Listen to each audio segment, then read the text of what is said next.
fighters will be surrounding the plane in about 7 minutes.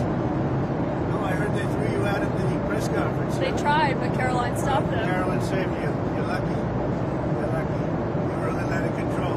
How's the trip going so far? Well, I was It's going asking you very about well. your meeting with the Syrian I think president. it's going well. Great relationships. And now we're meeting with a group that's fantastic. The Emir is a great guy. I know him all very well. Who are you? Good, thank you.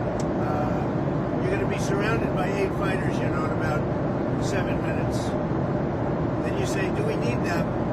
And when they say yes, that doesn't make me feel good, right? What's the threat? Did they tell you what the threat is? No, let's assume there's no threat. We have to assume that.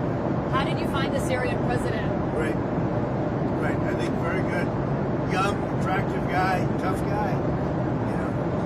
Strong pass. Very strong pass fighter. Does that worry you But at all? he's got a real shot at pulling it together. I spoke with President Erdogan, who I'm very friendly with him. He feels he's got a shot at doing a good job. It's a torn up country. Do you think Syria will join the Abraham Accords? Yeah, but I think they have to get themselves straightened out. I told him, I hope you're going to join when it's straightened out. He said yes. But they have a lot of work to do. What about Lebanon? Do you think there's a path for Lebanon to normalize relations with Israel? A friend of mine is the new ambassador to Lebanon. And I didn't even know, and I never knew his relationship, but he was born in Lebanon. And he said, I'd like to be the ambassador. He's a very successful guy. And I said, that's very dangerous. He said, I don't care. I love my country, and it's worth it to do.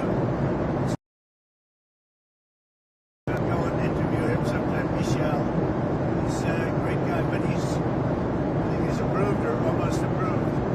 But, there's a danger there for a very successful man to go and do that. I said, you sure you know what you're doing? It's like Doug taking pictures, right? So you got some good shots, I guess. That's a beautiful scene. The last scene at the airport I thought was beautiful. We rode out together. They generally don't do that. They don't generally meet presidents. There have been some reports of the Syrian president wanting a Trump Tower in Damascus. Did that come up at all? No, that I haven't heard. We'll have to wait a little while. Everything's calmed down a little while with the country. I think he's got the potential. He's a real leader. And, he led a charge, and he's pretty amazing. But did you see him? Did you get to see him? No. He was there. He was with us at the event. Did the PGA Tour or Live Golf come up at all in your conversations with the Crown Prince? No. You mean the Live? Yeah. No, we didn't discuss it. What about that the Saudi intelligence agent? The 9/11 families want the Saudi intelligence agent to be extradited to the United States to face charges for 9/11. Did that come up in No, it conversation? didn't. But I know all about it, but it didn't come up. On Israel, you're not going to Israel. Does this trip sideline Israel at all? No, not at all. No, this is good for Israel. Having a relationship like I have with these countries, Middle Eastern countries, essentially all of them, I think it's very good for Israel. Can I ask you again on Israel? On the hostage deal, did any of your people speak with Israel about the release of the American hostage? I'm sorry, on the sanctions lifting of Syria. He done. Let me ask on Edom first. What credit does Israel deserve, if any, for that release of the hostage? Well, they've been fighting a long time. They're warring. And I think they deserve a lot of credit. I think my people deserve a lot of credit, maybe the most credit. He wouldn't be there. If it weren't for us, he wouldn't be living right now. Probably none of the hostages would be living right now. And we probably have 20 that are living. And we'll be getting out step by step. A lot of progress. We've gotten a lot of them out. And last time, a couple of weeks ago, 10 people walked into my office, the Oval Office, and they said they had a 59 on their shirt, the front. And I said, what does that represent, the number of hostages? I said, wow, that's a lot.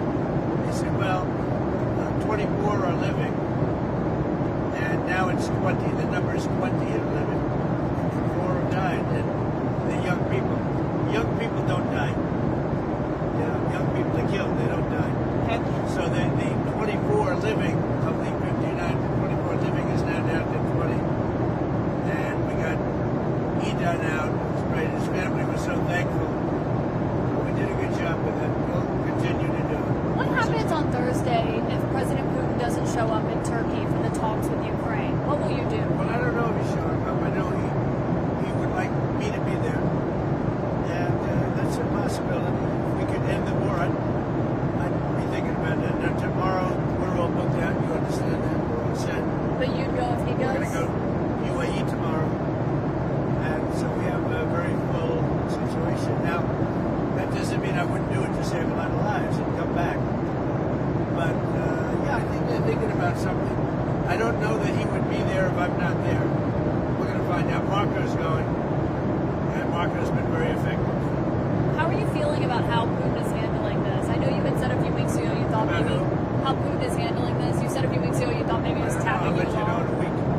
I'll let you know in a few days.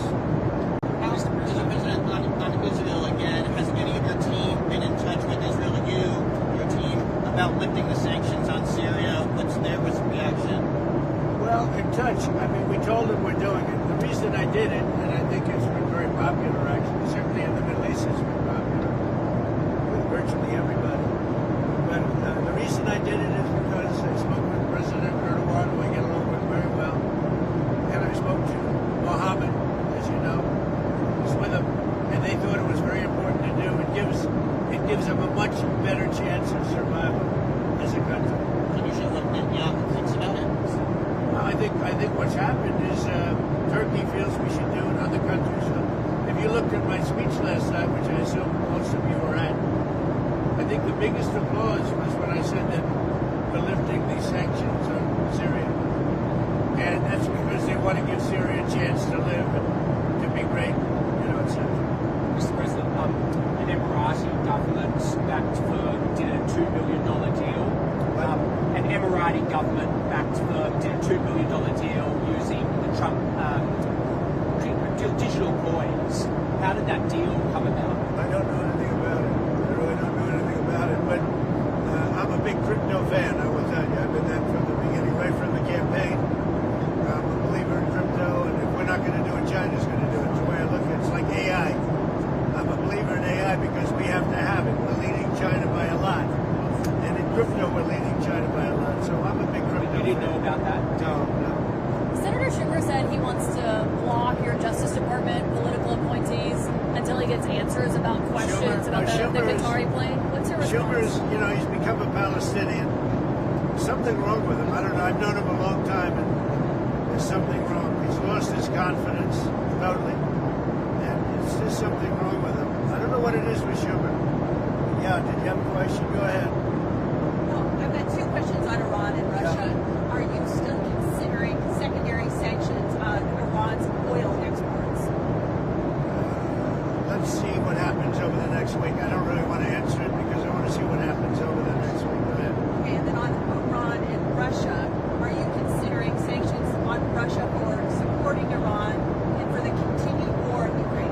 Well, again, I don't want to talk about it, but I'm always considering the secondary sanctions. I had the secondary sanctions on Iran and drove them into bankruptcy, and there would have been no October 7th. There would have been no money for Hamas or Hezbollah or anybody else. So I'm always, and as you know, I put secondary sanctions on Iran again. And hopefully they're going to make the right decision because something's going to happen one way or the other.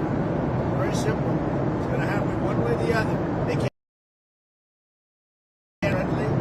We'll do it very unfriendly, and that won't be pleasant. Thank you very much. On the Qatari plane, Mr. I don't President. float it, guys. Thank you, Mr. President.